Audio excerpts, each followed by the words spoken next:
In the quiet town of Ajanaku, where the wind whispered secrets through the palm trees and the river sang lullabies at dusk, stood a school known as Bright Future Academy. Parents sent their children there with hope in their hearts, believing it was a place where destinies would bloom. At the head of the school was Principal Morenike, a woman respected for her intelligence and feared for her strictness. She dressed in elegant wrappers, her smile thin and controlled, her eyes always watching. To the villagers, she was a symbol of discipline and success. But behind the tall gates of the school, a different truth lived, unknown to all. Principal Morenike had made a pact with dark forces deep within the ancient forest beyond the village. It was said that in a hidden shrine, she offered the brightest destinies of her students in exchange for wealth, power, and unending influence. Each term, a few promising children would suddenly become dull, forgetful, or strangely unlucky. Their dreams faded like smoke, while the principal's riches grew. No one suspected a thing, until the day Ada arrived. Ada was not like the others. She came from a distant village, carrying with her a quiet strength and a necklace her grandmother had given her, a simple bead said to see what eyes cannot. From her first day, Ada noticed things that felt wrong. She saw how certain students, once full of life, moved like shadows. She felt a strange heaviness whenever she walked past the principal's office.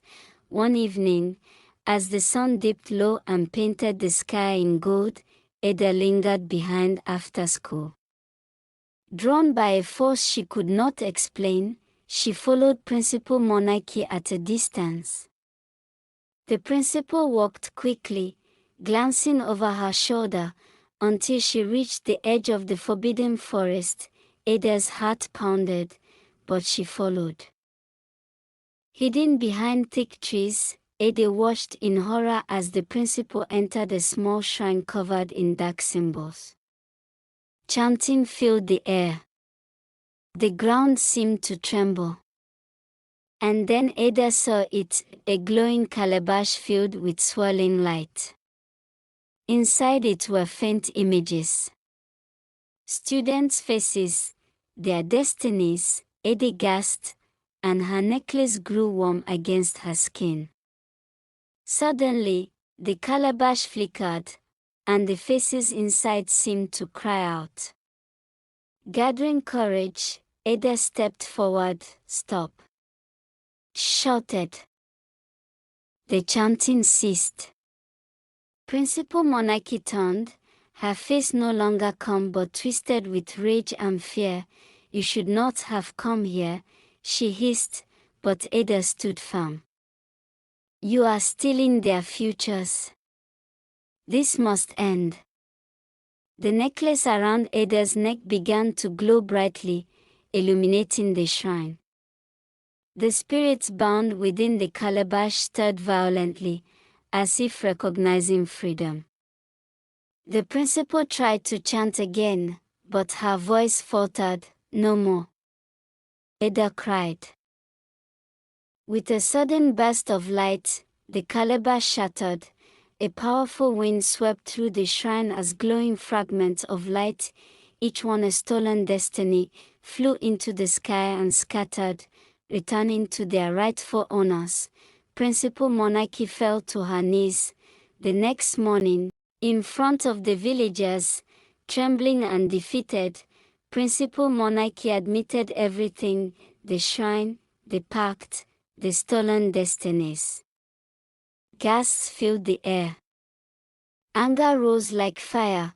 The authorities were called, and she was taken away in chains, her power gone, her secrets exposed.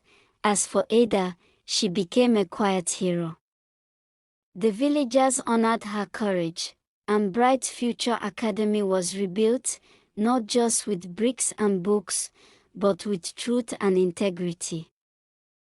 From that day on, parents would tell their children, guard your destiny well. And remember, even the smallest voice can bring down the greatest darkness. No evil, no matter how hidden, can stand forever against truth and courage.